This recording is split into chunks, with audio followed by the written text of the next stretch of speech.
The story of Lot's wife is one of the most widely recognized accounts of divine judgment in human history. Almost anyone familiar with biblical narratives can recite the standard version. A wicked city is targeted for total destruction. Fire and brimstone rain down from the sky.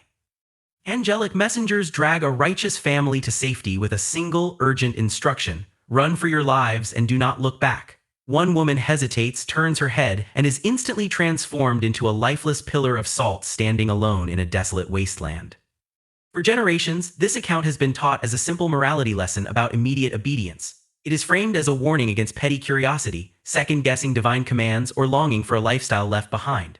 We are told that her death was a swift, tragic consequence for a momentary lapse in discipline, a woman who simply could not resist taking one last glance at her burning hometown. Genesis 19:26. But Lot's wife looked back from behind him, and she became a pillar of salt. When you look closely at the ancient Hebrew text of Genesis 19, this comfortable narrative begins to fall apart. In the original language, her death is described in a single, cold, unvarnished verse. There is no trial, no warning shot, no dramatic final speech, and no explanation offered by the narrator. One moment she is running along the rocky trail toward the hills of Zor, the next she is absorbed into the geography of the dead plain. When you strip away centuries of filtered traditions and examine the historical, linguistic, and cultural framework of the ancient Near East, a far more scandalous picture emerges. Her transformation was not a sudden burst of divine frustration over a quick glance over her shoulder. It was the violent, inevitable climax of a long-standing theological, social, and familial crisis that had been quietly building inside Lot's household for years. To understand why she turned around and why her punishment was so quiet and absolute, you have to dismantle the Sunday school myth. You have to understand who she really was, what she was actually leaving behind, and the dark betrayal that took place inside Lot's house long before the first drop of fire fell from the sky. One of the most striking details of Genesis 19 is something the text completely omits: her name. Throughout the entire narrative, she is referred to only in relation to her husband. She is Lot's wife. She has no independent identity, no spoken lines of dialogue, and no direct characterization in the canonical biblical text. This silences her voice and leaves readers assuming she was merely a passive bystander caught in her husband's chaotic life. Extra-biblical historical sources, ancient Near Eastern traditions, and Jewish midrashic texts provide critical context that fills this silence. In these ancient commentaries, her name is recorded as Adu, or in some traditions, Edith. More importantly, these ancient traditions reveal a crucial detail that changes how we view her entire story. She was not a traveler who migrated with Abraham and Lot from Mesopotamia. She was a native-born daughter of Sodom. Origins of Lot's household. Abraham and Lot, nomadic Hebrew clan from Ur of the Chaldees.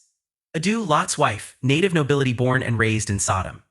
When Lot chose to separate from his uncle Abraham and settle in the fertile Jordan basin, he did not just pitch his tent near Sodom, he integrated directly into its social structure. He sat in the city gates, a position reserved for elders, judges, and prominent civic leaders. To consolidate his status in this wealthy metropolis, Lot married into the local aristocracy. He wedded Adu, a woman born and raised in the high culture, luxury, and social norms of Sodom.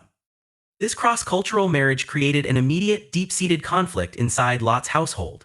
Lot was a Hebrew nomad, bound by the monotheistic covenant and traditional moral boundaries passed down from Abraham. Adu was a high-society woman of Sodom, deeply rooted in her city's customs, pagan religious rituals, and socioeconomic networks. Her daughters were raised in Sodom. Her extended family, her married daughters, and her sons-in-law were native citizens of the plain. While Lot viewed Sodom as a place of moral compromise where his soul was tormented day after day, Adu viewed Sodom as her homeland. It was the source of her status, her wealth, and her family's security. When the angels entered the city, they were not just entering a corrupt metropolis, they were stepping into a deeply divided home. Lot saw the angels as heavenly messengers sent by the God of Abraham.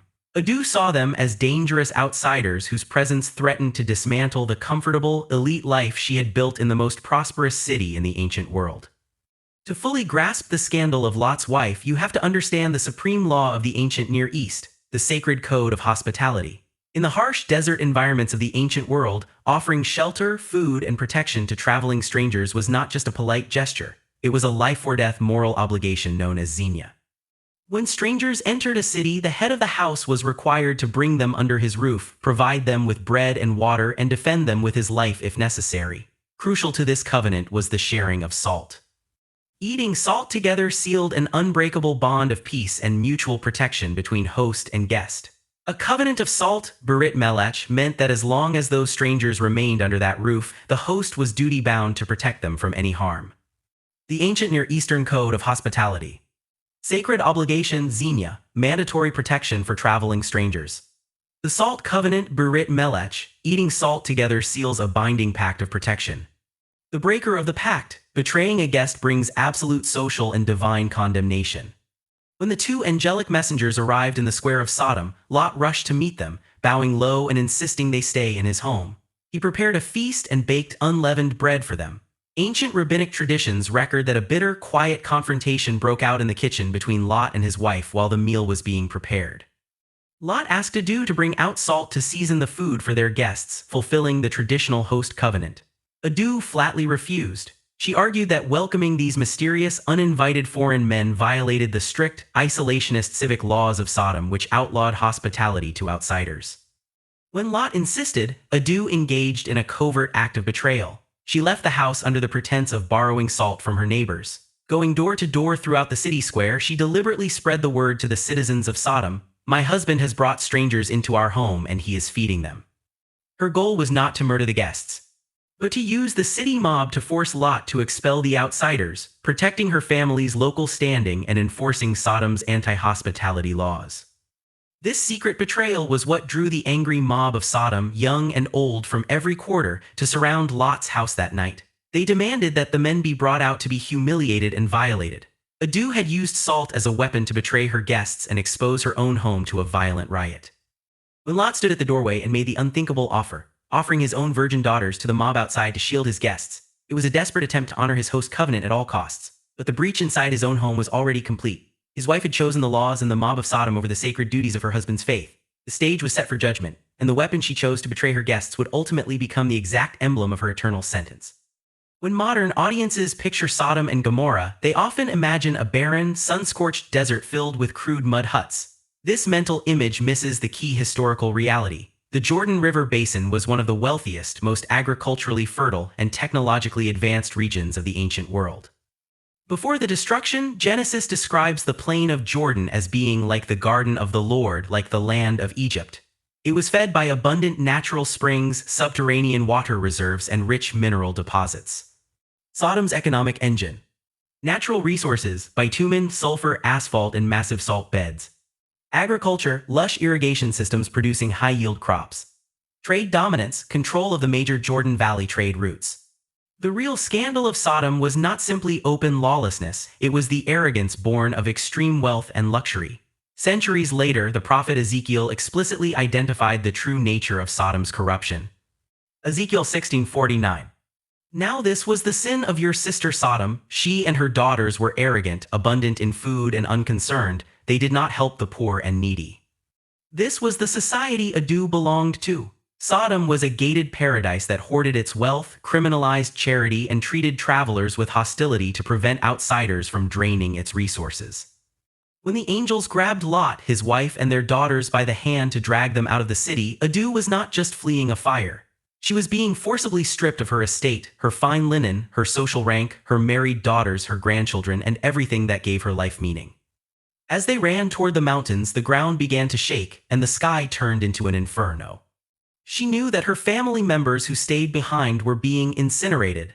Her hesitation was not a mild distraction, it was the crushing weight of leaving her entire world behind. To understand her final moments, we have to look closely at the Hebrew text of Genesis 19:26. Genesis 19:26 Hebrew text. Hebrew Vav, Hebrew A, Hebrew Tav, Hebrew A, Hebrew Dagish, Hebrew Beit, Hebrew A, Hebrew Dagish, Hebrew Tate, Hebrew Aleph, Hebrew Hebrew Shin, Hebrew Shvashin, that Hebrew Tav, Hebrew Dagish. Hebrew Vav, Hebrew A, Hebrew Mem, Hebrew A, Hebrew Aleph, Hebrew A, Hebrew Kate, Hebrew A, Hebrew Resh, Hebrew A, Hebrew Yod, Hebrew Vav, Hebrew Vav, Hebrew A, Hebrew Tav, Hebrew Shva, Hebrew Dagish, Hebrew He, Hebrew Hebrew Yod, Hebrew Nun, Hebrew Shva, Hebrew Tzadi, Hebrew Hebrew Yod, Hebrew Beit, Hebrew Mem, Hebrew A, Hebrew Lamed, Hebrew A, Hebrew Kate. Vadabit Ishto Mecher of Vatehi Netziv Melech. 3 specific Hebrew words unpack the deep tragedy of this verse. 1. Vadabit, Hebrew Vav, Hebrew A, Hebrew Tav, Hebrew A, Hebrew Dagish, Hebrew Beit, Hebrew A, Hebrew Dagish, Hebrew Tate. She looked. This is not a casual glance over the shoulder. The verb nabat in its conjugated form vadabit means to look intently, to regard with deep longing, or to contemplate something with devotion. It is the same word used when a person looks upon something they hold sacred. She did not just turn her head, she fixed her gaze back on Sodom with heart-wrenching allegiance.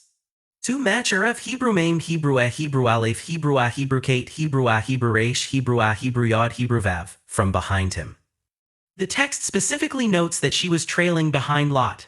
Lot was pressing forward under angel-enforced urgency, but his wife was lingering in the rear. Her physical distance reflected her internal state. Her body was moving away from Sodom, but her heart refused to move forward. 3. Netziv Melech, Hebrew Noon, Hebrew Shva, Hebrew Tzadi, Hebrewi, Hebrew Yod, Hebrew Bait, Hebrew Maim, Hebrew Hebrew Lamed, Hebrew Hebrew Kate, a pillar of salt.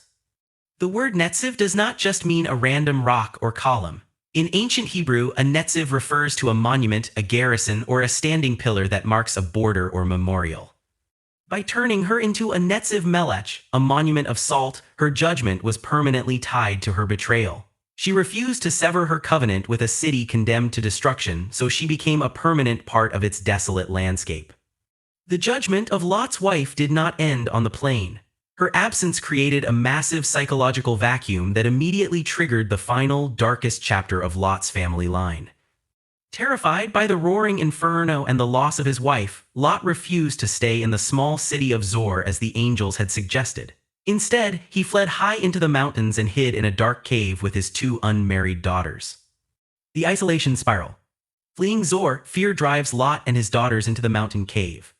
Mental breakdown, the daughters believe humanity has been completely wiped out. The incestuous legacy, the birth of Moab, Moabites, and Ben-Ammi, Ammonites. Inside that cave, severed from all society and grieving their mother, the daughters fell into total despair. They believed the entire world had been incinerated, just as it was in the days of Noah, and that no men were left on earth to preserve the human race. In their desperation, they resorted to a scheme shaped by the moral framework of the city they grew up in. They got their father heavily intoxicated with wine on 2 consecutive nights, slept with him without his knowledge, and became pregnant. The elder daughter gave birth to Moab, the forefather of the Moabites. The younger daughter gave birth to Ben-Ammi, the forefather of the Ammonites. Both nations would grow up to become perpetual, bitter enemies of the children of Israel for generations. The legacy of Sodom and the shadow of Adu's compromise followed her daughters out of the city and into that dark cave, shaping tribal conflicts that lasted for centuries. Thousands of years after the fires of Sodom cooled, Jesus delivered a short, direct warning to his followers regarding the coming of the kingdom of God and the suddenness of judgment. He did not point to the grand kings of Egypt, the builders of Babylon, or the mighty emperors of Rome. Instead, he pointed back to an unnamed woman who died on the dusty trail outside Sodom. Luke 17:31-32. On that day, let the one who is on the housetop with his goods in the house not come down to take them away, and likewise let the one who is in the field not turn back. Remember Lot's wife. It is one of the shortest commands in all of Scripture. Remember Lot's wife. The anatomy of divided loyalty. Physical presence, walking on the path toward deliverance. Internal allegiance, anchored to the world under judgment. The result, frozen at the threshold of salvation. The story of Lot's wife is not a simple tale about curiosity. It is a cautionary narrative about the danger of divided loyalty. It reveals the tragic state of a person who is physically dragged toward safety, but whose heart remains bound to what is destined to fall. She stands frozen in time as a permanent warning to every generation. You cannot step into a new future while holding tightly onto the things that destroy you. Adu's story is a stark reminder that the history we think we know is often far more complex and far darker than the traditional narratives suggest. Were you taught the simple Sunday school version growing up, or did you already know about the ancient salt betrayal of Sodom? Drop your thoughts in the comments below. I read every single one. Was Lot's wife simply disobedient? Or was her final glance revealing something much deeper? And if you want more biblical stories examined beyond the surface, subscribe to Truth Made Clear.